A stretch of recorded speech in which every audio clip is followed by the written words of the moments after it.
আমি নবীর মেম্বারে বসে বলছি, কোন মুনাফিকের বাচ্চা আমি চলে যাব পিছনে মুনাফিকি করবে না, সামনে দাঁড়িয়ে কথা বলবে। আমি নবীর মেম্বারে বসে এতগুলো নেট এখানে আছে, চ্যালেঞ্জের সাথে বলছি, যার মুখে দাড়ি নাই, যে একত্র নামাজ পড়ে না, যার বাড়ির মেয়েরা বন্দোলন গুরুবলন করে, ওর মতো চিটিং বাপ, ওর মতো মুনাফিক, ওর মতো হারামখোর মসজিদ কমিটিতে থাকার কোনো যোগ্যতা নাই। ইয়েস, আজকের আমি কোরআনের আয়াতটা বলবো না, ইচ্ছা করে বলবো না। যেদিন আমার চ্যালেঞ্জটা অ্যাকসেপ্ট করবে, আমি সেদিন কোরআন থেকে প্রমাণ করব, যার মুখে দাড়ি নাই, যে একত্র নামাজ পড়ে না, যার বাড়ির মেয়েরা বন্দোলন গুরুবলন করে, তারা মসজিদ কমিটিতে থাকার যোগ্যতা নেই। তবে বদমাইশ হলো আপনারা। আমি চ্যালেঞ্জের গুনাহ আপনাদের হবে, লিখে নেন। অন্যায় যে করে আর অন্যায় যে সহ্য করে, দুজনে একই পাবি। কেন এতটা নিক্ষমতা হয়ে গেছেন? আপনার বাপের দুকাটা জায়গা যদি কেউ দখল করে নেয়, তখন বলতে দেখে নেবো, দেখে নেবো।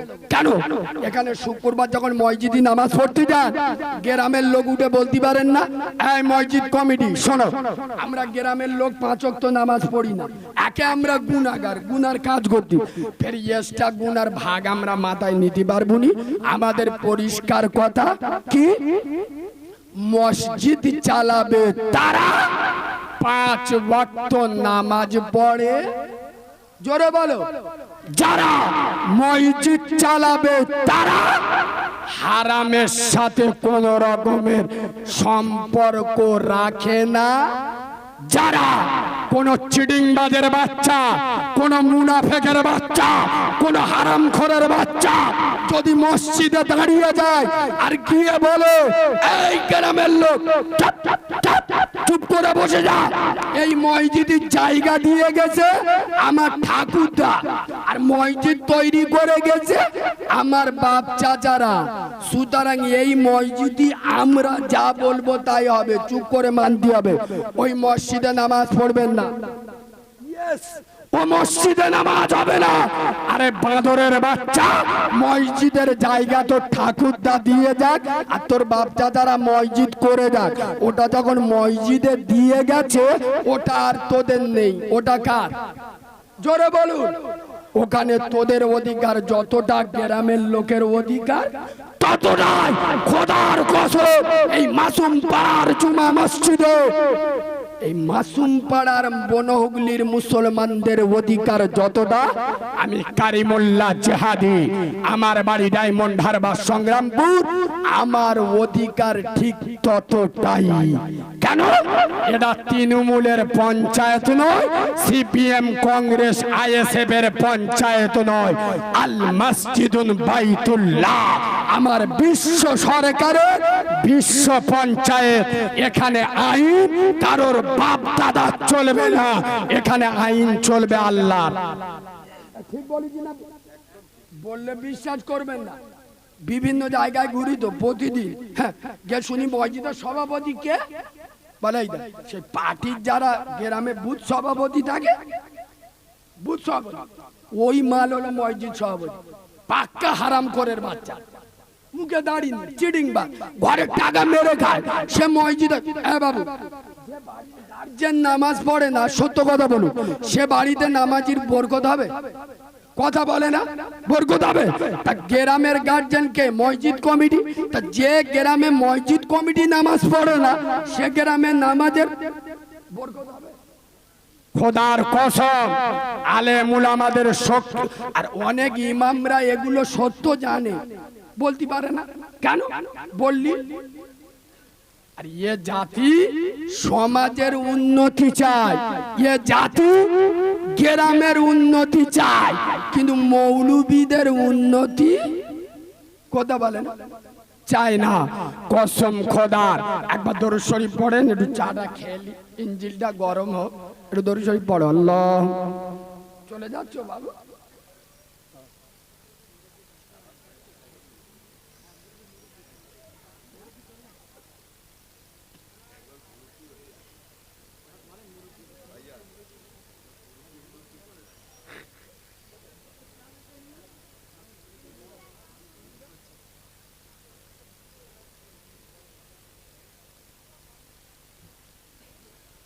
এ বাবু, আমি যে ভাষাটা বললাম যে বাড়িতে মহিলারা নামাজ পড়ে না, শোনেন একটা কথা মাথায় রাখবেন, মা এমন একটা জিনিস, মহিলারা যদি ভালো হয় পুরো গ্রামের চিত্র পাল্টে যাবে।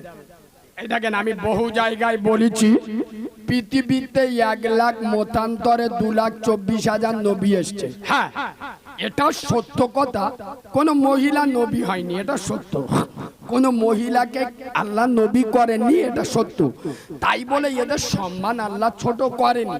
এরা নবী হয়নি, কিন্তু নবীদের মা হয়। সুবহানাল্লাহ বলো।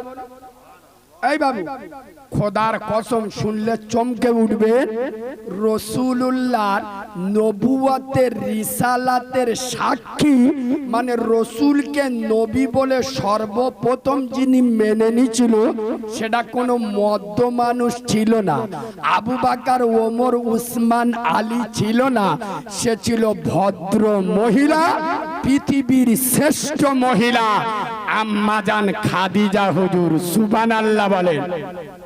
এই বাবু, রসুলুল্লাহ যখন আম্মাজান খাদিজা হুজুরকে বিয়ে করে, রসুলের বয়স ছিল 25 বছর, আর আম্মাজান খাদিজার বয়স ছিল 40 বছর।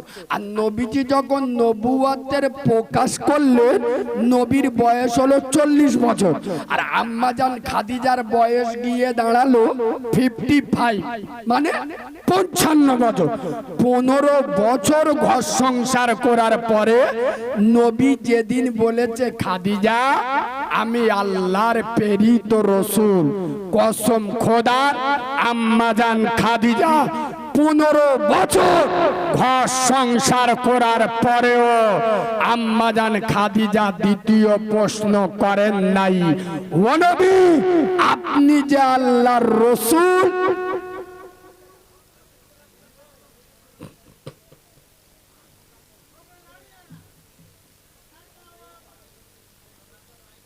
এ বাবু, তোরা তো শুনলি, যদিকে জায়গা নেই মেয়েরা এদিকে আসবে, সামনে একটা কাগজ বিছিয়ে দাও না, মালকোটা বসে যা, এখানে একটা কাগজ বেঁধা ঘাট ধরে বসে দে। হ্যাঁ, ঠেলার নাম বাবাজি। এই শোনেন, ঠেলাই না পল্লী বিড়াল, জোরে বলো।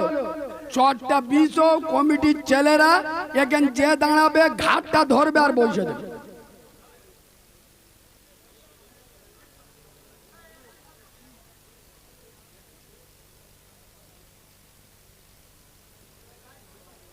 বাবু, এই দেখেন, আপনারা এই হাদিস শুনেছেন, উহুদের ময়দানে হযরতে হানজালা পুরুষ সাহাবা নবীর জন্য যুদ্ধের ময়দানে কি কি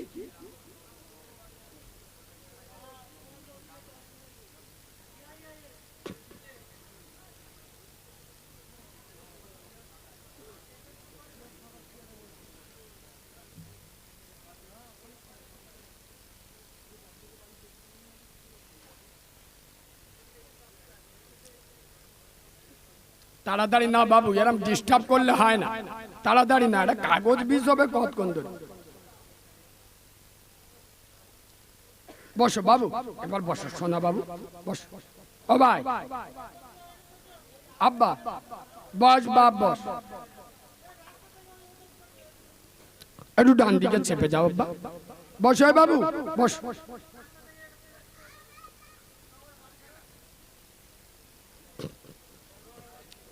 এবার তোমরা এখান থেকে সরে যাও বাবু, ওই রাস্তাটা ক্লিয়ার, এদিকে এদিকে পাদিকে চলে।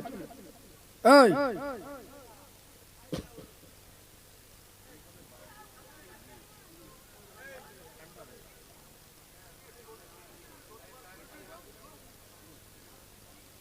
আসলে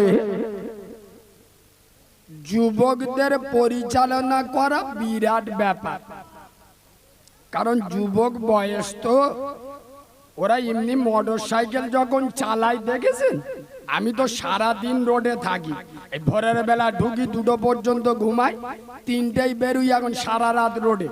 এ বাবু, এখনকার ছাবাল্লা মোটর সাইকেল চালাচ্ছে, বারমুটা গেঞ্জি পরে, এক হাতে মোটর সাইকেলের হ্যান্ডেল আর এক হাত দিয়ে বোতাম হাফ খুলে দে, চারা চারা মেয়েরা রাস্তাতে যাচ্ছে, শুধু বেঁকে বেঁকে দেখাচ্ছে, দেখেলে দেখেলে কি স্টাইলি চালাচ্ছি, দেখেলে মাল দেখেলে কতি কতি। সামনে দিয়ে একটা পাঞ্জাব লরি আসছিল, বুঝতে পেরেছে, ভিতরে ঢুকে চোখ টোক উবড়ে গেল। এখন মেয়েরা গিয়ে বলতেছে, ও ভাই তা তোমার তো দেখতে এসে দেখে মালের চোখ তো কানা হয়ে গেছে, কারণ জন বয়সে তো রক্ত গরম। শোনেন, ওহুদের ময়দানে হযরতে হানজালা নবীর জন্য, দ্বীনের জন্য, কোরআনের জন্য নিজের বুক ফেলে দিয়েছিল। তার কলিজা হেন্দা চিবিয়ে চিবিয়ে খেয়েছিল। এটা ভুলে গেলে চলবে না।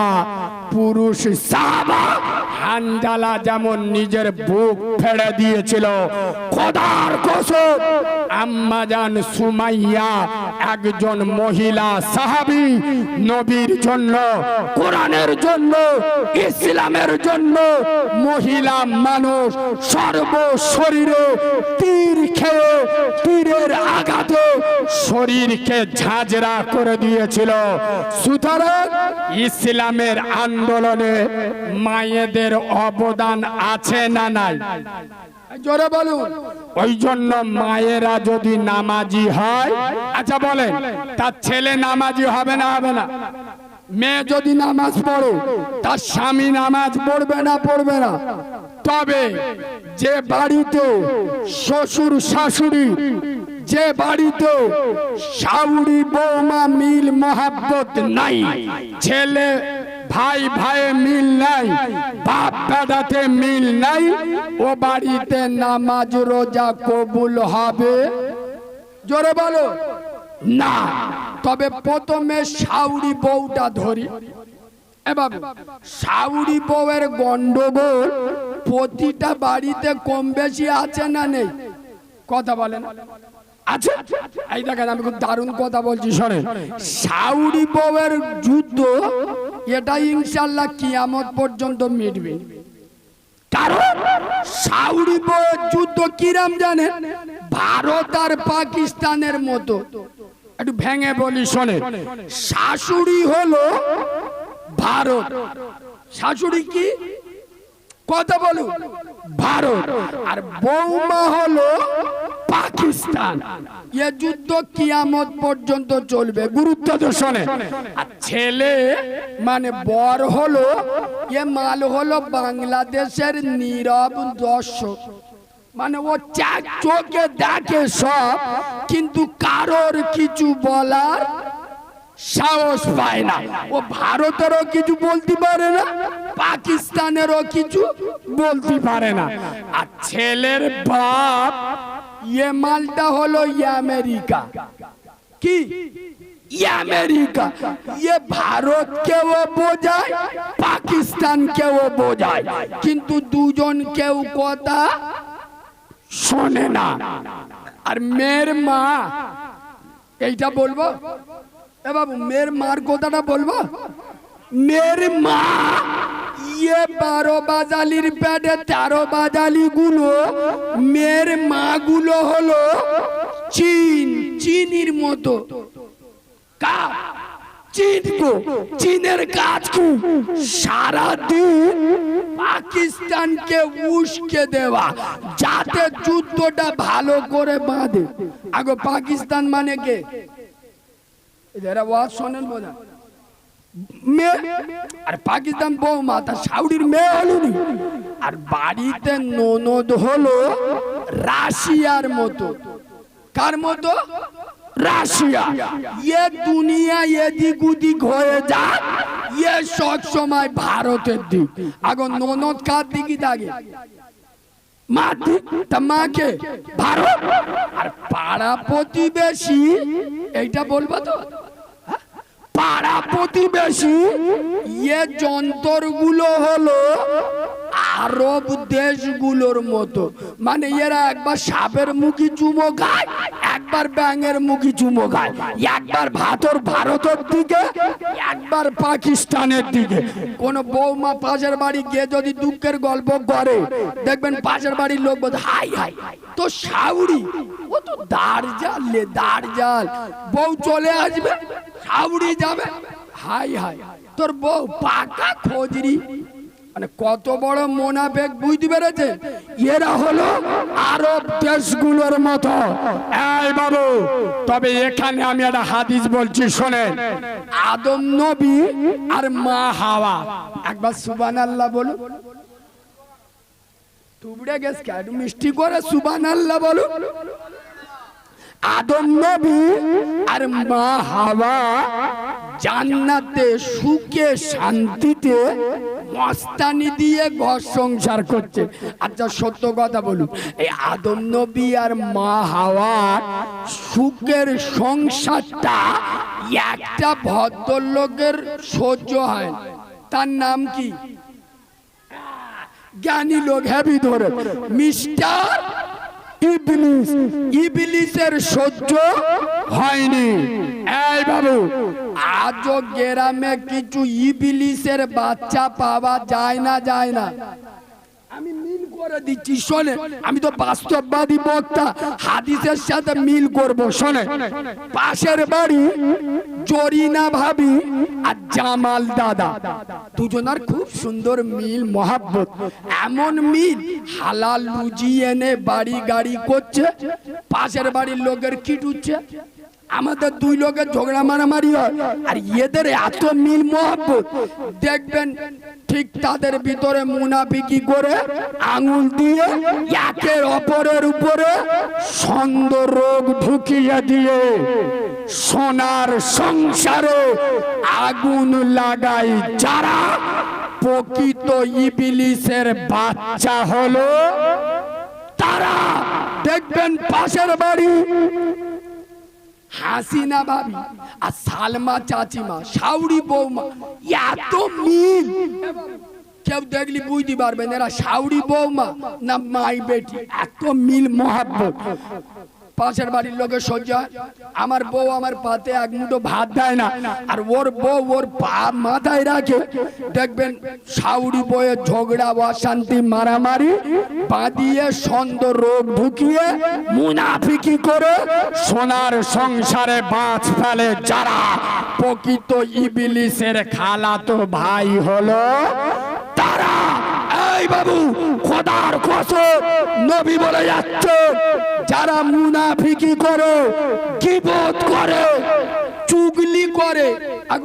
তোমরা শহরের লোক চুগলি বোঝো? চুগলি, হ্যাঁ বাবাজি ঠিক ধরে যাই। দেখেন আগে মেয়েরা চুগলি করে বেড়াতো গ্রামে, এখন মদ্যরাও চুগলি করা ধরেছে। চার দোকানে বসে বসে বলতে শুনিছি, এই জামালের মেয়ে 18 বছর বয়সে তো পেলিয়েছে। এত বড় মুনাফেকের বাচ্চা চার দোকানে একটা দাড়ি চাচা মাল, যে আল্লাহর সাথে চিড়িংবাজি করে নামাজ পড়ে না, তার কথা শুনে এসে পুরো গ্রামময় গেবজে দিল যে জামালের মেয়ে পেলিয়ে। এখন এ যাচাই করে দেখলো না, এটা তো হতে পারে যে জামালের মেয়ে তার বড় বোনের বাড়ি বেড়াতে গেছে বা কোনো বান্ধবীর বাড়ি ঘুরতে গেছে, না যাচাই করে চার দোকানের কথা শুনে পরের মেয়ের নামে মিথ্যা তোহমত দিল। এরা ছোটখাটো মুনাফেক নয়, মুনাফেকের বাচ্চা মুনাফেক। রসুল বলে যাচ্ছে মুনাফেকের সব থেকে বড় লক্ষণ, যেটা শুনবে সেটা বিশ্বাস করে নেবে, একবার যাচাই করে দে। এখান থেকে আমার আর একটা হাদিস বলতে হয়। একদিন হযরত আলী মদিনার মসজিদ নববীতে বসে বসে বলছে যে নবীর কাছে একবার যাবে, আমার কাছে দুবার আসতে হবে। ও সব সাহাবা হুজুররা গিয়ে নবীর কাছে শিকায়েত দেশ, হুজুর আপনার জামাতা আলী সে তো বড় বড় কথা বলছে কেন? হুজুর আলী বলছে যে নবীর কাছে একবার আসবে, আমার কাছে দুবার আসতে হবে। আচ্ছা আপনারা বুঝে ওয়াজ শুনুন, আমার নবী সাহাবারা মিথ্যা বলতে পারে? কথা বলুন। তা নবী তো সাথে সাথে আলীকে ধমক দিতে পারে, আলী তুমি কেন এটা বললে? কিন্তু রাসূলুল্লাহ উম্মতকে আদর্শ শেখাচ্ছে। মুমিন হলো সে কথা শুনে যাচাই করে যে শুনে রাসূলুল্লাহ তখনই। আচ্ছা বলেন, গ্রামে গ্রামে পাড়ায় পাড়ায় ভাই ভাই বুনে বুনে বেশি মুনাফিকিতে ঝগড়া মারামারি হয় না? হয় না? কথা বলে না? লোক কি বলেছে সেই শুনে এসে বোধ ধরে ঢেমসে তার ফুইলে বালিশ করছে। ঠিক বলেছি না ভুল বলেছি? এটা তো হতে পারে তোর বউর উপরে ওর রাগ আছে, তোর কাছে মিথ্যা কথা বলে।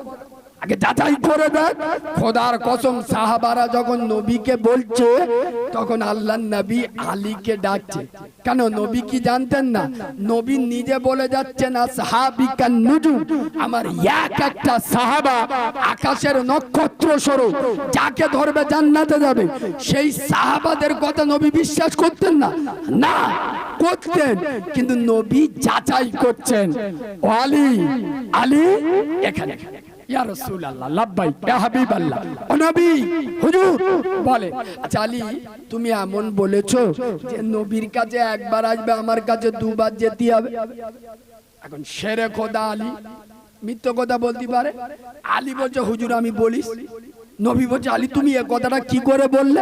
হযরত আলী বলছে হুজুর এ তো আপনিই বলেছেন, আনা মাদিনাতুল ইলম ওয়া আলিউম বাবুহা, আমি রাসূলুল্লাহ হলাম জ্ঞানের রাজ্য, আর ওই রাজ্যের প্রবেশের দরজা হলো আমার আলী। হুজুর আপনার কাছে যে আসবে, এখন আমি দরজা, তাহলে আমার দিয়ে ঢুকতে হবে না? আপনার সাথে দেখা করে তো ব্যাগে যাবে, তাহলে ব্যাগে যখন বেরোবে ফের দরজার কাছে আসতে হবে না? হবে না? সুবহানাল্লাহ বলো, আরে জোরে সুবহানাল্লাহ বলো। ওই জন্য যাচাই করবে।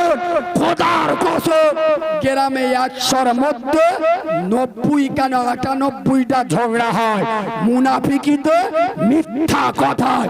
যাচাই করবেন। শুনে নেন, যারা গীবত করে রাসূল বলে যাচ্ছেন এরা মরা মায়ের মাথা খায়। ওই জন্য আমি আপনাদের বলে যাব, পায়ে ধরে শাশুড়ি বয়ে ভাইয়ে ভাইয়ে মিল মহাব্বতে ব্যাঘাত ঘটাবেন না, ঝগড়া বাঁধাতে যাবেন না। শুনে না, তাদের শহর এলাকার থেকে আমি জানি না, কোন মহিলার বিয়ে হলে আচ্ছা নতুন শ্বশুর বাড়িতে কিছুদিন থেকে আবার বাপের বাড়িতে আসে না? আসে না? সিস্টেম আছে তো বাপের বাড়ি। আচ্ছা নতুন মেয়ে শহর বাড়িতে ঘুরে আসে, আচ্ছা বলুন আশপাশের মা চাচিরা এসে ঘিরে ধরে না? বল বল তো স্বামী কিরাম হলো? তা মেয়ে বলতে তো সুবহানাল্লাহ, চাচিরা তো সৌর কিরাম হলো? আলহামদুলিল্লাহ। তো দেওর কিরাম হলো? মাশাআল্লাহ। তো নন্দাই কিরাম হলো? জাযাকাল্লাহ। এই মেয়ে তো শাউরি কিরাম হলো? ইন্না লিল্লাহ।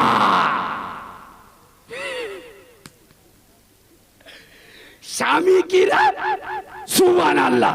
সৌর কিরাম? আলহামদুলিল্লাহ। আপনার দাওয়ার কিরাম? আলহামদুলিল্লাহ। নন্দাই কিরাম? জাযাকাল্লাহ। আর শাউরি ও বুড়ি কখন মরবে? এখন মা ছিল বুদ্ধিমান, এই ওয়াজ বুঝো শোনো, মা ছিল বুদ্ধিমান, মা বুঝতে পেরে গেছে। মা বুঝতে পেরেছে আমার মেয়ের স্বামী পছন্দ, শ্বশুর পছন্দ, দেওয়ার পছন্দ, নন্দাই পছন্দ, কিন্তু শাশুড়ি পছন্দ নয়। জ্ঞানী মা কার বলে দেখুন।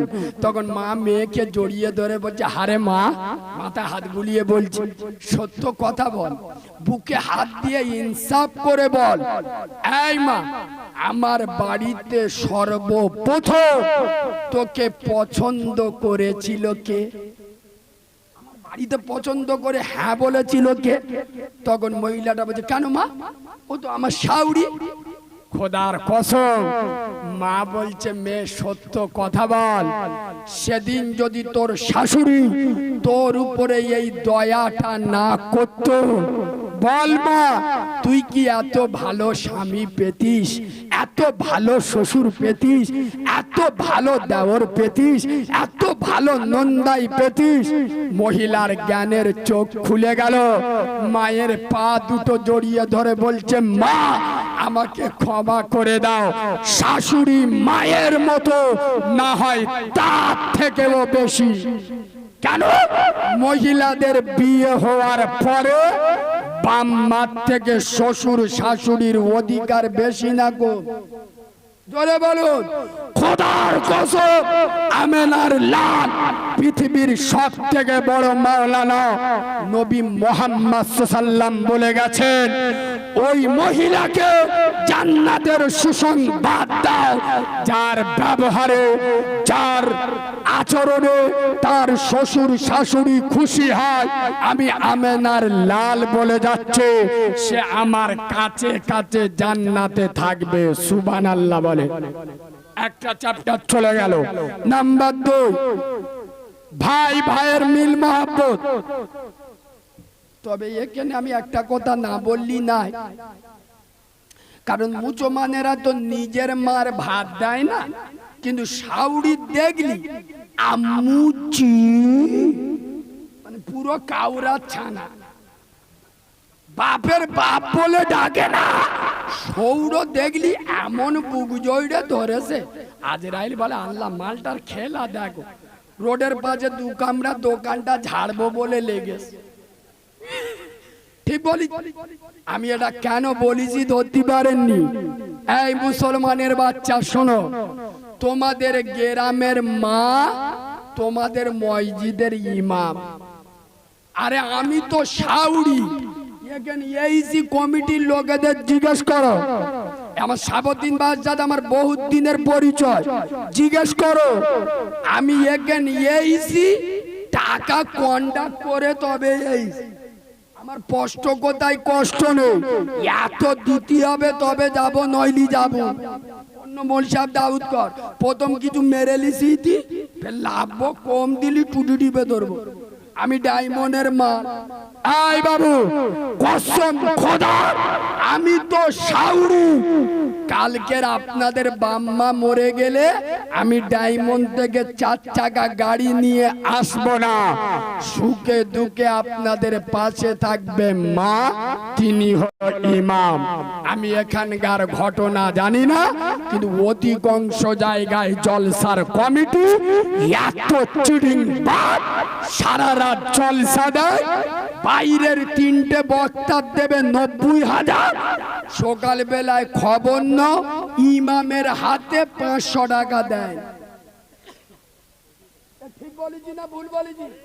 খোদার কসম, এদের জলসাগুলো দিনে কৃষ্ণ ঠাকুরই চেনেন তো, ওর গাজন গান শোনা সমান হবে।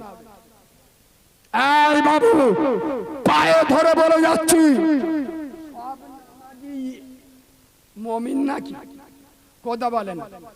আমি নবীর মেম্বারে উঠবো না। এই তবলিগ তো তোমরা কালকের পেয়েছো।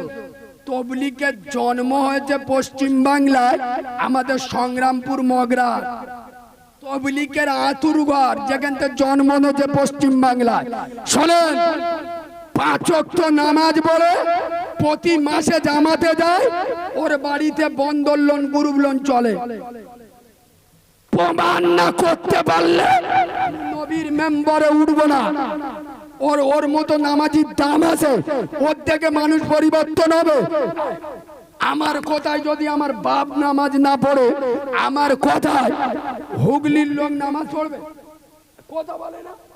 আমার কথায় যদি আমার বাপ নামাজ না পড়ে, তাহলে আমার কথায় হাওড়ার লোক কি করে নামাজ পড়বে? আমাকে ভুল বুঝবেন না, আমি কারিমুল্লাহ এখানে এসেছি এবং আবার জড়িয়ে ধরে হাতে 500 টাকা দিয়েছে, হুজুর রাখুন, রাখ হাদিয়া। আর হাদিয়া দেওয়া সুন্নত, নেওয়া সুন্নত। খবর নিয়ে দেখো, আমি নবীর মেম্বারে বসে বলে যাচ্ছি, নিজের মার পেটের ভাত সাথে কথা হয় না। ঠিক বলছি না ভুল বলছি? তবে এখানে আর একটা কথা বলি, শোনেন, ভাইয়ের কথা আমি বলবো, এখানে হাদিস বলবো, তার আগে একটা কথা বলে নিই। আচ্ছা, আপনাদের এখানে কুরবানি হয় তো? পার্সেন্টেজ কিরকম আছে আপনাদের? আলহামদুলিল্লাহ, আলহামদুলিল্লাহ, আল্লাহ আপনাদের আরো দিক, বলেন আল্লাহুম্মা আমিন। শুনে খুশি হলাম। তবে এখানে আমি আপনাদের একটা কথা বলে যাচ্ছি, আমার কথাটা খুব ভালো করে মাথায় নেবেন। আপনি ধরুন নিয়ত করেছেন এবছর আমি গরু কুরবানি দেবো, গরুটা কিনবো 60,000 টাকা দিয়ে। কত? কেউ হয়তো ভাবছে 40,000, কেউ ভাবছে 30,000 টাকার গরু কিনবো। আমি নবীর মেম্বারে বসে আপনাদের দুটো পায়ে ধরে বলে যাচ্ছি, যার নিয়ত 30,000 আমি তার পায়ে ধরে বলে যাচ্ছি, যার নিয়ত 50,000, 1 লাখ, 2 লাখ, যার যা নিয়ত, আমি পায়ে ধরে বলে যাচ্ছি, যে টাকা নিয়ত করবেন তার থেকে 5,000 টাকার কম গরু বা মোষ কিনবে, 5,000 টাকা ওর থেকে বাঁচাবে। আমি নবীর মেম্বারে বসে বলে যাচ্ছি, ঈদের দিন যখন মাওলানা কুরবানি করতে আসবে, ওই 5,000 টাকাটা ইমামের হাতে দেন। আমি নবীর মেম্বারে বসে বলছি, আল্লাহর নামের শপথ করে, তোর কুরবানি যদি কবুল নাও হয়, ওই যে আলেমের হাতে 5,000 টাকা দিলে ও আলেম মিচকি হেসে দেবে, আমার মাদিনাওয়ালা নবী খুশি হয়ে যাবে। আর আমার নবী যখন খুশি হবে, কসম খোদার, আমার আরশওয়ালা খুশি হয়ে যাবে। সুবহানাল্লাহ বলে। কারণ মুসলমানদের এখন বাঁধে ওই জায়গায়, কোথায়? 70,000 টাকা দিয়ে গরু কুরবানি দেয়, কিন্তু যে মৌলবি জবাই করবে ইনশাআল্লাহ 300 টাকা। ওই দেখেছে 350 বললি নাকি 106 জ্বর ওঠে। এদের কুরবানি কবুল হবে? এই আল্লাহ কথা বলে না কেন? আল্লাহর রক্ত যায় আল্লাহর কাছে না? গরুর নাড়ি বুড়ি নে ফেরেশতারা তোমাদের মতো মারামারি করে। ঈদের দিন আমাদের ওখান থেকে মাথায় ফেটি বেঁধে ঘুরতে, কি বলে 12টা সেলাই পড়ে, বলে গরুর নাড়ি নে মারামারি করি। মানে কত বড় গবন মুসলমান, চিন্তা কর। খোদার কসম, যারা 60,000 টাকা দিয়ে গরু কুরবানি দেয়, 5,000 ইমামের হাতে দিতে পারে না, এদের মুনাফিক মার্কা মুসলমান ছাড়া মুমিন মার্কা মুসলমান বলে ধরা যাবে না। ইয়েস, ওই জন্য তো আমি এখন প্রতিটা গ্রামে গিয়ে ইমামদের বলে আসি, কারণ এখন তো ইমামদের মাইনে খুব বেশি, আপনাদের এখানে না একটু বেশি, কিন্তু পশ্চিমবাংলার পরিসংখ্যান এখনো পর্যন্ত 4,500, 5,000, 6,000 টাকা আছে না নেই? আমি ওই জন্যই বলে আসি, মাসে 2 বার উজু করবেন। কবার? 2 বার। 5,000 টাকা মাইনে, দিনই 5 বার উজু করা যাবে না। ইংরেজি মাসের 1 তারিখে উজু করবেন, 1 উজুই 15 দিন নামাজ চলবে, ফের 15 দিন পরে উজু করবেন, আরো 15 দিন, 1 মাস। আগামী করার জায়গা পাও নাই। শুনে নাও, আমি কারিমুল্লাহ এখানে এসেছি, আমার হাতে টাকা দিচ্ছ, বুক জড়িয়ে ধরছ, আর মায়ের পেটের ভাই তার সাথে কথা বলো না। শুনে নাও, যারা ভাইয়ের হক মেরে খায়, যারা ভাইয়ের হক ফাঁকি দেয়, এরা জীবন চেল্লায় জামাতে যাক, আর ফুরফুরাই গিয়ে যাক, আর ঘুটিয়ারির মাজারে চিৎপাত হয়ে শুয়ে থাকো। এই চিডিংবাদের বাচ্চাগুলো জাহান্নামে যাবে। ভাই ভাইয়ের মিল, চাচা ভাইপো সম্পর্ক কারে বলে? চোখ থেকে পানি আসবে। আমি একটা ইতিহাস বলছি, শোনো। ইমামে হুসাইন পাক, যে ইমামে হুসাইন কারবালার ময়দানে একটার পর একটা পুরুষ শহীদ হয়ে ফিরছে, এবার ইমাম কাসেমের পালা। কার? ইমাম কাসেম। ইমাম কাসেম কে ছিল জানেন? ইমাম হাসান হুজুরের ছেলে, মানে ইমাম হুসাইনের ভাইপো। ইমাম কাসেম দাঁড়িয়ে গেছে যুদ্ধই যাবে বলে। খোদার কসম, ইমামে হুসাইন ভাতিজা কাসেমকে আদর করে জড়িয়ে ধরলেন, আর কাসেমকে বলছেন, ওরে কাসেম, না না, আমি তোর চাচা এখনে মরি নাই রে। এ কাসেম, তুই আমার কলিজার টুকরা, আমার প্রাণের ভাই হাসানের একমাত্র উত্তরসূরি। হে কাসেম, আমি তোকে যুদ্ধের ময়দানে যেতে দেব না। ইমাম কাসেম বলছে, চাচা, আমার বাপ ইমাম হাসান ইন্তেকালের সময় আমার একটা তাবিজ দিয়ে গিয়েছিল, হাসান এটা সকল সময় হাতে বেঁধে রাখবে, আর যখন কোনো বিরাট মুসিবতে পড়বে, বিপদে পড়বে, তখন এই তাবিজটা খুলে দেখবে। তো চাচা, আমি তো কোনোদিন এটা খুলি নাই, আজকের আপনার সামনে খুলছি। পাগল হয়ে যাবেন। হযরতে কাসেম, ইমাম কাসেম যখন ওই কাগজটা খুলেছেন, এই বনহগলির মুসলমান, ওটা কোনো তাবিজ ছিল না, ওটা ছিল ইমাম হুসাইন, ইমাম হাসানের ওসিয়াত।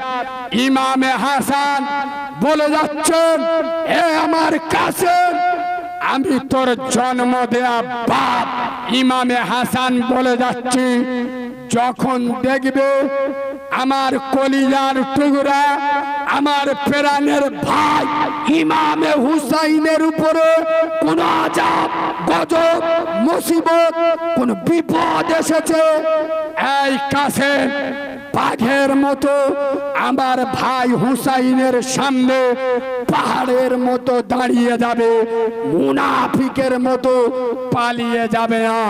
খোদার কসম, এই লেখাটা দেখে ইমামে হুসাইন নিজের চোখ দিয়ে টস টস করে পানি ঝরছে, আর কাসেমকে বলছে, কাসেম না, আমি আর তোকে আটকাবো না রে। হে কাসেম, আমার ভাই ইমামে হাসান যতদিন বেঁচে ছিল, আমি কোনোদিন ইমাম হাসানের বিরুদ্ধে যাই নাই। আজ আমার ভাই হাসান দুনিয়ায় নেই, যে কথাটা বলে গেছে আমি তার বিরুদ্ধেও যাব না। এই ছিল চাচা ভাতিজার মোহাব্বত। আর আমরা বাবু,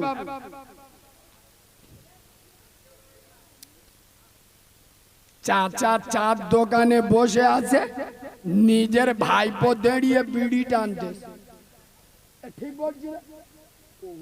ও চাচাটা আমার কি হেসছে, আমার বাপের টাকায় খাচ্ছি, চাচার টাকায় খাচ্ছি, ঠিক বলছি না ভুল বলছি? আর এখনকার মধ্যে বাবু চেংড়া ছেলেদের, এরা ভাইয়ের থেকে বন্ধু করার ঝোঁক, মানে কি এক একজনের 65 করে বন্ধু। এই হযরতে আলী বলে যাচ্ছেন, ভাই হলো সোনার মতো, আর বন্ধু হলো হীরের মতো। এদের চোখ নীল হয়ে গেছে, বলে কিরাম আওয়াজ হচ্ছে বলে। এবং হীরের দাম বেশি না সোনার দাম বেশি? জোরে বলো। হযরত আলী কি বলছে, ভাই সোনার মতো আর বন্ধু হীরের মতো। তাহলে হযরত আলী কি বলছেন, ভাইয়ের থেকে বন্ধুর দাম বেশি? হেমড়া দমড়া বুদ্ধি নে ওয়াজ শোনো বলে মার খাও। শুনে নাও, আমার নবীর সাহাবারা আপনার আমার মতো বোকা ছিল না। হযরত আলী যখন এই কথাটা বলেছে, ভাই হলো বন্ধু, ভাই হলো সোনার মতো আর বন্ধু হলো হীরের মতো, নবীর সাহাবারা বলছে, ভাই আলী, তুমি যে বললে ভাই হলো সোনার মতো আর বন্ধু হলো হীরের মতো, তাই হীরের দাম বেশি সোনার থেকে, তা বন্ধুর দাম বেশি ভাইয়ের থেকে? হযরত আলী বললেন, এ আমার নবীর সোনার সাহাবারা, শুনে নাও, আমি এই কারণে বলেছি বন্ধু হলো হীরের মতো, আর হীরে যতই দামি হোক, একবার যদি ভেঙে যায় আর আগের মতো রূপ দেওয়া যায়, দেখে নেবেন। বন্ধুর সাথে যদি একবার ঝামেলি হয়, বিশ্বাস যদি একবার ভেঙে যায়, ও আর জোড়া লাগে? এ মালের দে বিশ্বাস নরেন্দ্র মোদী দুর্গা পুজোয় গিয়ে আমার ফেঁসিয়ে দেশাল, বুঝতে পারছি এই আগের মতো বিশ্বাস আর থাকবে? কিন্তু খোদার কসম, শেরে খোদা আলী বলছেন আমি ভাইকে সোনার মতো বললাম। কেন? আরে ভাই ভাই যখন একই ঘরে থাকে, হাঁড়ি থাকলে ঠোকাঠুকি হয়, বছরে 14 বার ঝগড়া হোক, আর 14 বার যদি ভাই ভাই গলা মিলিয়ায়, এ ওকে ভাই বলে, ও একে দাদা বলে, 1 সেকেন্ডে ঝগড়া মিটে যাবে। কেন? সোনা যত দাম কম হোক আর পূর্ণ হয়ে যাক, সোনা যদি একবার ভেঙে যায় আবার গলিয়ে আগের মতো করা যায় না, যায় না। জোরে বলুন। ওই জন্য আলী বলে যাচ্ছে ভাই হলো সোনার মতো আর বন্ধু হলো হীরার মতো। দুটো পায়ে ধরে বলে গেলাম, ভাই ভাইয়ের মিল মহাব্বত, ভাই ভাইয়ের মধ্যে আত্মীয়তা বজায় রাখবেন। ভাইয়ের অধিকার কেড়ে ভাইয়ের হক মেরে খেয়ে ওমরা হজ করে এসে ঘুরতে। এখন তো আগে আমরা ছোটবেলায় দেখেছি হজের সংখ্যা বেশি ছিল, এখন ওমরা হজের সংখ্যা বেশি না গো, ওমরাই যাচ্ছে আর ওমরাইতে ঘুরে এসে নামের আগে লিখতে আলহাজ করিম আলী। দেখেলে দেখেলে চার দোকানে বসে আছে, ভাব আলাদা, ওমরা হাজি, ওমরা হাজি। আগো আমি নবীর মেম্বারে বসে বলে যাচ্ছি, তা ওমরা করলি যদি নামের আগে হাজি লিখতে হয়, ছোট ছোট ভাই বোনির হক মেরে খেয়েছো, নামের আগে হারামি লিখে ঘর কথা বুঝতে পারেননি?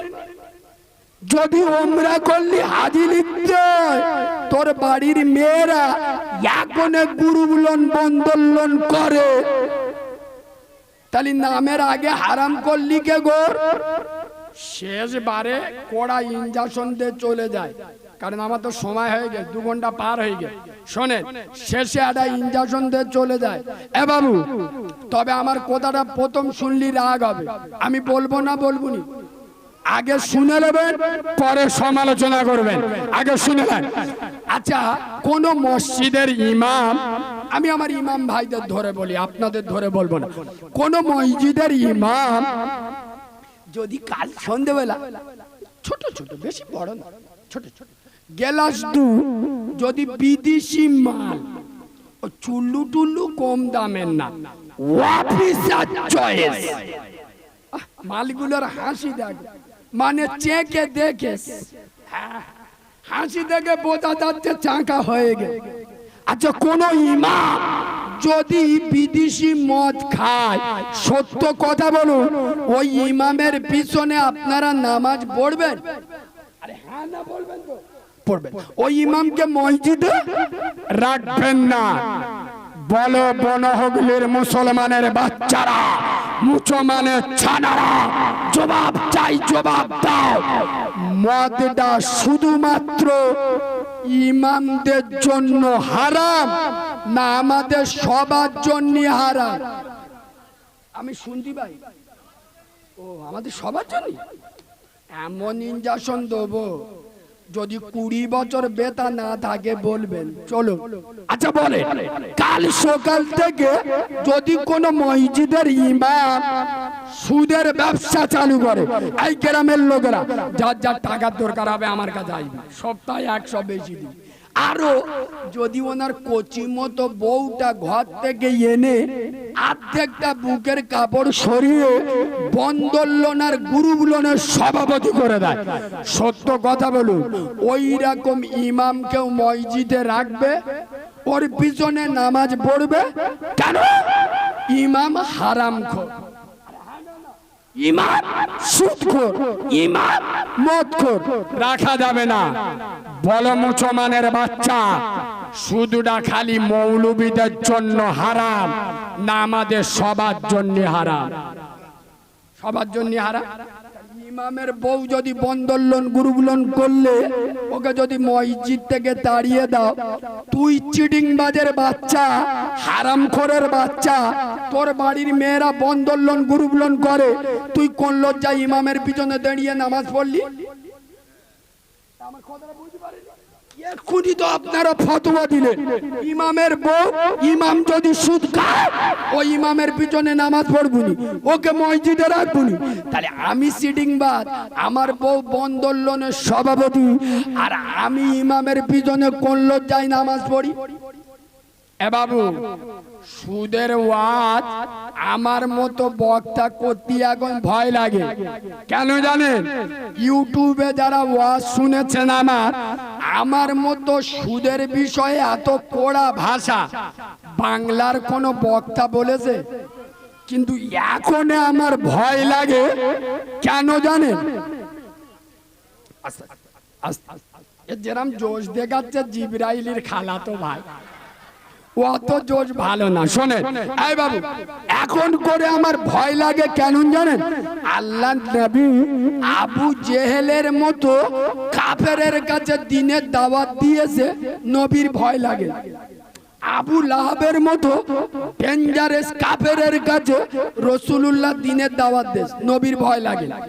এখন আমাদের মুসলিম গ্রামে মুসলমানের ছানাদের কাছে দিনের কথা বলতে গেলে ভয় লাগে। বিশেষ করে সুদের ওয়াজ আমি নবীর মেম্বারে বসে বলছি, যে কো জায়গায় করেছি 100-র মধ্যে 98টা জায়গায় আমার মাল কম। ওদের রক্তের দোষ কেন? এই বাঁদরের বাচ্চারা আমার ইউটিউবে ওয়াজ শুনে পছন্দ করে দাওয়াত করে নিয়ে গেছি, নিয়ে আমি সুদের হক কথা বলার কারণে আমার অপমান করবি, পয়সা দিবি না, কপাল কেড়ে নিস নে। তবে এটা মনে রাখবি, তোদের রক্তের দোষ আছে। এই এতগুলো আলেম এখানে বসে আছে, চ্যালেঞ্জ করছি, কালকের থেকে আমি কোনো জলসায় বেরোবো না। যদি একটা আলেম এখানে দাঁড়িয়ে আমার কান ধরে বলবে যে তুই যে কথাটা বলেছিস এটা ভুল, তওবা কর, আমি তওবা করে এখান থেকে চলে যাব। যদি 1 টাকা নি হারাম নেবো, ওই টাকা যদি খায় আমার হারাম রক্ত হবে। বলে যাচ্ছে সুদের বড় গুনাহ আল্লাহর সাথে যুদ্ধ করা, আর সুদের ছোট গুনাহ আপন মাকে বিয়ে করা। কোন আলেম যদি বলে এটা হাদিস নয়, নবীর মেম্বারে কোনদিন উঠবো না। আর এটা যদি হাদিস হয়, আর এটা যদি আমার বলার অপরাধ হয়, তোদের মতো হারাম খররা আমার দাওয়াত দিস না। এখানে নেট চলছে, বেঈমানের বাচ্চারা শুনেলে তোদের থেকে কাউরা অনেক ভালো, খ্রিস্টানরা অনেক ভালো, তাদের কাছে দিনের কথা সাহস নিয়ে বলা যায়। আচ্ছা, সুদ খেলে মার সাথে জেনা করা হয়, এটা হাদিসে আছে, দিনের আলেমেরা এটা বলতে পারবে না? কথা বলেন, শুনবেন না শুনবেন মানবেন। এই আমি এখন ওয়াজ করে চলে যাব, কাল সকাল সবাই নামাজি হয়ে যাবে। কথা বলে যারা নিজের জন্ম দেয়া বাপের কোথায় নামাজ পড়ে না, তারা আমার কোথায় নামাজ পড়ে? তবলিগ জামাতের লোকেরা, আপনাদের এখানে তবলিগের কাজ হয়, তবলিগের লোকেরা নিজের খেয়ে নিজের পড়ে বউ বাচ্চা ছেড়ে ব্যবসা ভুলে নিজের টাকা খরচ করে লোকে ঘরে ঘরে গিয়ে দুলা ভাই বোনাই বোনাই করে গায়ে মাথায় হাত বুইলে বোঝাচ্ছে নামাজ পড়, নইলে জাহান্নামে যাবি, পেশাব করে পানি নে। তাদের কোথায় যদি এরা নামাজি না হয়, আমি তো জন খাড়া মৌলী সাহেব রে, আমি তো ভাড়াটে মৌলী সাহেব, আমার কোথায় এরা নামাজ পড়বে? কিন্তু আমরা কোরআন হাদিসের কথাগুলো বলতে পারবো না। যারা বাধা দেয় মনে করবেন মুনাফিকের বাচ্চা। প্রতিটা মসজিদের ইমাম, আমি নবীর মেম্বারে বসে বলে যাচ্ছি, সুদের ওয়াজ একটা জুমা করুক, পরের জুমায় যদি ওর বিরুদ্ধে গ্রাম একদিক না হয়ে যায়, আমি এই এলাকায় ঢুকবো না। বলুক, আমি তো এখন তো প্রতিটা ইমামের বলে আসি, ইমামদের উচিত ইমামরা ওই পাড়ায় পালা সিস্টেমে খায় না। কথা বলে এখন তো 100-র মধ্যে 99টা বাড়িতে, সে বন্দর লোন হোক, গ্রুপ লোন হোক, লাইফ ইন্স্যুরেন্স হোক, যে কোনো না যে কোনো ভাবে সুদ চলে না। ইমাম ওদের বাড়ি খেয়ে এসে যদি দোয়া করে, খালি বলে ইমামদের দোয়া কবুল হয় না, হবে কি? তোমরা ইমামদের সিস্টেম করে দাও, ইমামের মাইনে দিচ্ছ 10,000, আরো 4,000 এক্সট্রা দিয়ে দাও, ইমাম আলাদা রান্না করে খাবে। কথাটা বুঝতে পারেনি? খোদার তবে এই ভাজাটা শুনলে অনেকের কিট হয়, বলে হুজুরির নাই আমাদের বাড়ি খাওয়া হারাম, আমাদের মালটা কি হালাল হয়? বুঝতে পারেন? ইমামের যে মাইনে দেওয়া হবে, আরে ওসব ডাক্তারের স্পেশাল ডাক্তার আমি ফাড়াপুরির ডাক্তার, মানে বুঝতে পারছেন তো, অপারেশনের ডাক্তার। ভাববেন না হাইটি সাইটি নি ধমকে চমকে সোজা করে দেবো, এ যন্ত্র আলাদা, বিনা বুঝুই বাপের জানাজা পড়িয়ে দেবো, জিবরাইলও টের পাবি। শোনেন, এই বক্তব্যটা আমি ঢোলাই করেছিলাম মতিলাল বলে একটা জায়গায়। সামনে থেকে আমার একজন প্রশ্ন করে যায়, বাবু আমি প্রশ্ন দেখে ভয় পাই না, তবে প্রশ্নটা প্রশ্নর মতো হতে হবে, বাঁদরামি করলে টিটপট্টার। তবে সেই লোকটা যা প্রশ্ন করেছিল লাইনের প্রশ্ন। কি কালিমুল্লাহ ভাই, এই যে তুমি বললে কথাটা সত্য যে 100-র মধ্যে 99টা বাড়ি বন্দর লোন গ্রুপ লোন সুদ চলে, তাই ইমাম ওদের বাড়ি খাবে কেন? ঠিক, তাই ইমামের নাই ওদের বাড়ি খাওয়া যাবে না, ইমামের মাইনেটা দেবে কারা? ফেরেশতারা। তা আমাদের টাকা খাওয়া যদি না চলে, আমাদের টাকা কি করে চলে? যারা হেভি বই না করে ও মনে করে যে মৌলবি আলাদা, কিন্তু আমার বাপ গ্রামের লোকের এমন জ্বালান যে ইলিজি ওতে যা সহ্য করতে পারে না, তবে মাদ্রাসায় দেশ স্কুলে পড়ে বসে আছি, ও জানে না। এই যে আমি এখানে এসে ওয়াজ করছি, বেনামাজিদের বিরুদ্ধে কুচে ওয়াজ করছি। আচ্ছা সত্য কথা বলুন তো, জলসার চাঁদা দেয় বেশি কারা, নামাজিরা না বেনামাজি? বেনামাজিরা। আচ্ছা জলসার চাঁদা দেয় বেশি কারা? যারা বন্দর লোন গ্রুপ লোন করে। আর এদের বিরুদ্ধে ঝেড়ে ওয়াজ করেছি। সকালবেলা এরা কমিটির ছেলেদের টুটি টিপে ধরে, আমাদের চাঁদায় এত বড় জলসা করলি, তোর মৌলবি আমাদের টাকা নিয়ে গেল, আর আমাদের বিরুদ্ধে এত বড় বড় কথা বলে গেল, টাকা ফেরত। আমার প্রশ্ন করেছে যে আমাদের খাওয়া যদি না চলে, তাহলে আমাদের টাকা কি করে চলে? আরে প্রশ্নটা ঠিক করেছে না ভুল করেছে? এর উত্তরটা দিচ্ছি, শুনেলেন? আমার উত্তর শুনলেও বলবেন এটা উত্তরটা শুনেলেন? আপনার বাড়িতে রাজমিস্ত্রি কাজে এসছে, আমি এদিকে নিয়ম জানি না, আমাদের ওদিকে সকাল 8টায় যাবে আর বিকেল 3টায় কাজ ছেড়ে দেবে। আচ্ছা বলেন, ও কাজ ছেড়ে দে, প্রথমে 64 নম্বর হলার ভর্তি করবে, খেয়ে নিলে বিসমিল্লাহ বলে খেয়ে এবার মাল চাইবে। আরে হ্যাঁ, না না, কাজ করে মাল চাই, আর তুমি টাকাটা বোর দুল বন্ধক করে এনে দেবে, না সৌর সাইকেল বেচে এনে দেবে, না শালির কিডনি বিক্রি করে এনে দেবে, তুমি টাকা কোথায় পাবে? ও রাজমিস্ত্রি দেখবে, কথা বলে না, ও দেখবে কেন? ও কাজ করেছে, পয়সা নেবে। এই বনহগলের মুসলমানের বাচ্চা, তোরা আমাকে দাওয়াত দিয়েছিস কেন? আমি তোদের বলেছিলাম আমাকে দাওয়াত দে, তোদের গ্রামে হাফেজ নেই, মাওলানা রে, তোরা আমাকে স্পেশাল ভাড়া করে এনেছিস, মানে আমার স্পেশাল ভাড়া লাগবে, টাকা কোথায় পাবি আমি দেখবো। কথা বলে না, তোমরা মসজিদে ইমাম রেখেছো কেন? মসজিদে নামাজ পড়াবে, সে কোরআন ভালো পড়বে, যে তার কাজ কর, তোদের ছেলেদের যোগ্য তৈরি কর, কোরআন ভালো পড়ুক, তারা মসজিদে ইমামতি করুক। ইমাম তোরা রেখেছি কেন? বললি তো গায়ে লাগবে, বাপ মরে গেছে, ব্যাংকে 10 লাখ টাকা রেখে গেছে, লেবে কে? আমি, বড় এড়ে গরু। বাপ মরে গেছে, গড়িয়ায় 2টো দোকান রেখে গেছে, লেবে কে? আমি, ছেলে। বাপ মরে গেছে, 2 কাঠা জায়গা রেখে গেছে, লেবে কে? আমি, ছেলে। আচ্ছা বাপ মরে গেছে, 1 পাতা কোরআন পড়ে দোয়া করবে কে? তখন এ মাল হিজড়ে, বাপের টাকা নেবে মধ্য, বাপের বিল্ডিং নেবে মধ্য, আর যেই বাপের 1 পাতা কোরআন পড়বে তখন হিজড়ে, তখন মৌলবি ডেকে পড়াবে। আয় বাবু, 2টো পায়ে ধরে বলে গেলাম, শেষ লগ্নে খোদার কসম, আল উলামা ওয়ারাসাতুল আম্বিয়া, নবী দুনিয়ায় আর আসবেন না, নবীর ওয়ারিসরা দুনিয়ায় আসবে, তারা হলেই আলেম উলামা ইমামেরা। মনে রাখবে, ইমামরা প্রসবিনী মাকে ছেড়ে, আদরের বাপকে ছেড়ে, মায়ার স্ত্রীকে ছেড়ে, কলিজার টুকরা আওলাদ ছেড়ে তোমার গ্রামে পড়ে থাকে। তোমার মেয়ে যাতে জাহান্নামে না যায়, তোমার বাপ যাতে জাহান্নামে না যায়, ওরা তোমাদের কাছে কোটি টাকা চায় না, তোমাদের কাছে ভালোবাসা চায়। মনে রাখবেন, যারা আলেমকে ভালোবাসে, নবী বলে যাচ্ছেন তারা আমাকে ভালোবাসলো। দোয়া করার আগে এতগুলো লোক এখানে আছেন, বাবাজি আমি একটা জিনিস নিয়ে এসেছি, আমার নিজের লেখা, তবে ব্যবসা করতে আসিনি, ভুল বুঝবেন না।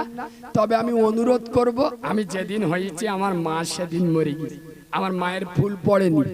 আর মুরব্বীরা বুঝতে পারছে, কোনো মহিলার বাচ্চা হওয়ার পরে ওই জিনিসটা যদি না আসে, সে মহিলা বাঁচে না। বিশ্বাস করেন, আমি জন্মের পরে আমার মায়ের স্তনের দুধ এক ফোঁটাও পাই নাই, আমার মায়ের কোলে একবারও উঠি নাই, আমি এই রকম অনাথ। আমি একটা কিতাব লিখেছি, বিশেষ করে আপনাদের বাড়িতে যদি মা বোন থাকে, 10 জন হলে 10 জনের জন্য নিয়ে যাবেন, কি পাবেন আমি শর্টে বলছি, বিশেষ করে মেয়েদের জন্য। মায়েদের কেমন